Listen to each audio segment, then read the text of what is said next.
my intro music. Yeah. All right, so Sam asked me to be here today. Thank you, Sam, to provide, I think, what he termed the curse prayer. So I hope these words live up to that moniker. I like it.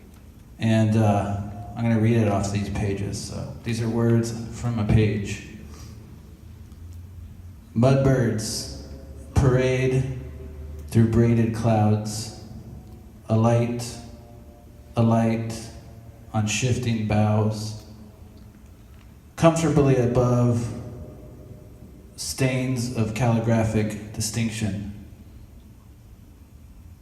The whir of locusts, a low hum of distraction, broadcast upward, to permeate or dissipate in heavy, stilled air of late August.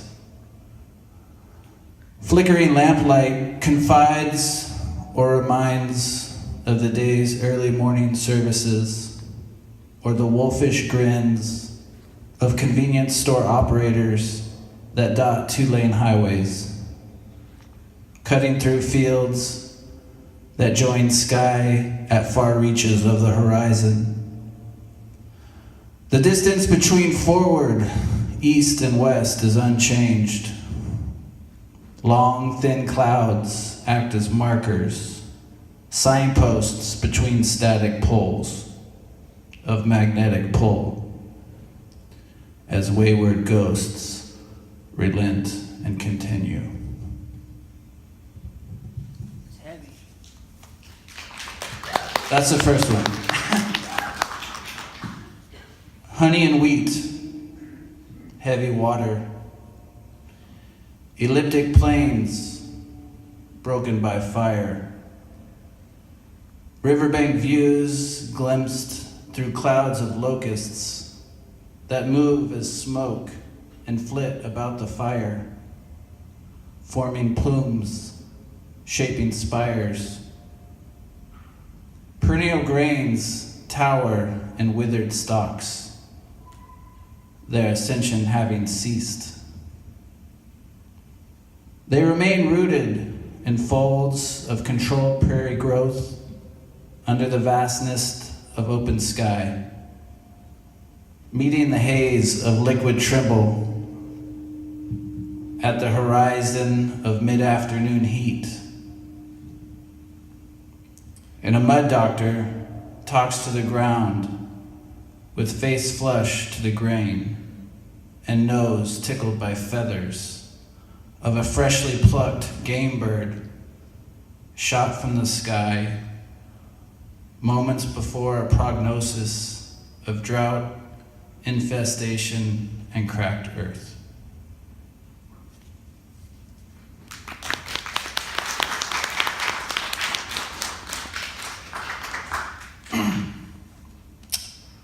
The bread of necessity, rescued from the flood, sheltered, safe from roiling high water, the wine of days, born on thirst and declaration, swallowed in hope and desperation.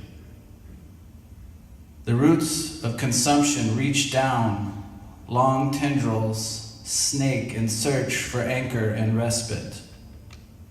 Continental shifts and mercury rises, scenes from feast and famine on display behind gilded ropes of foreign leather, gathered for the delight of princes and sultans. A warm-up act for testimonials of the hanging. The deep water and crossing rises, muddies the banks, eddying, obscures, taunts, floods eyes and ears. The body is the host, ponderous and barren, littered with crust deposits, waiting out its last days with the Holy Ghost. Rivers are swollen with offerings of deathly confinement. The restless current laps along the infertile earth, the promise of vegetation and germination, a memory of distant attainment.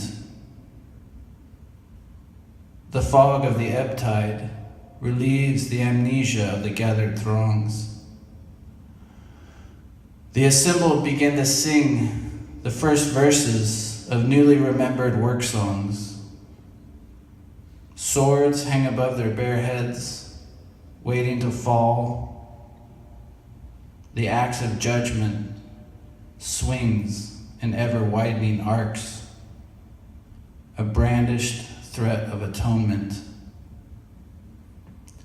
The boots of steel are on the ground, boot prints in the muddy banks, boot prints on the faces of the fallen. The smoke and ash of a life dissipates, wafting from nose to nose. A black smudge on the cheeks of the witness. The age speaks through a cipher and the languages of the last page, broadcast meekly through 10 radio waves. Dust accumulates, hovering about the face, stinging each footstep of a body's exacting pace. The bread, blood, and breath remain, though violent and changed. The carrion crow keeps watch, but remains unmoved. Lives balance deaths. The circle begins and ends, but remains unbroken. There is light in the darkness of ash. There is redemption in the fog of a lost life. Grains and seeds will grow and sow themselves again.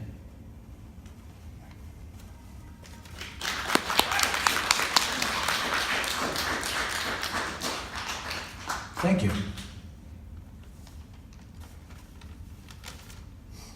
Unguents, to anoint with labor dispensation. A vigilant descriptor, a monolithic enclosure, steep and hard to climb. Vague and varied, broken and buried, rooms like rabbit warrens, low rise, pressurized ceilings. Road agents construct blitzed veins of narrow pathways guarded by automatic weapons fire to reap the benefits of heydays spent in stupor. Guarded with hindsight, combined with desperate forays into daylight mining with the aid of heat lamps and headlamps, tools of broken commerce registered to blank stares and slack jaws glazed over. Sand walls thinned from last scrapings, muzzled gropings by last men standing, reaching for their calendar of saints, last breaths exhumed from blackened lungs, a friendly moniker fondly remembered. Iron forged from the steam of municipalities and their limited jurisdictions. Tinctures applied as salves to furrowed brows, bent on retaining a knowledge of metals and hidden ores. Hillside monopoly forged in undulations of ebb and flow. A low hum of mechanized drone quiets the horizontal prayers of labored breath. Murmurs escape to alert the trained ear, to travel down the mountain and spread.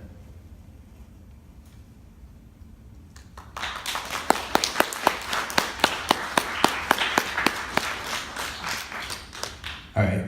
This is going to be the last one. Good? This is the happy one. Quieten the breath. A salt-licked wound, a salt-cured slab extracts moisture. Gauze mouths, too hard to hear, warm and clean. Warm is clean, confined to teeth. All sat in a circle, a fable foretold,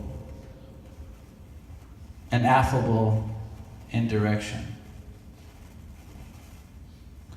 Oblivion and genuflection in mangrove knots. Movements before a buffalo head mounted and water jugs cracked and counted. Grass feed, game counts, chisel-scarred crosses excavated from rock foundations. Humectants applied to keep the stones supple. Stonemasons sit stone-faced, with their favored hunting birds perched on bands of worn leather, while coiled snakes of black and gold sun themselves on an adjacent plateau. Downward by the river, blank voices undulate in stark unison. Thank you.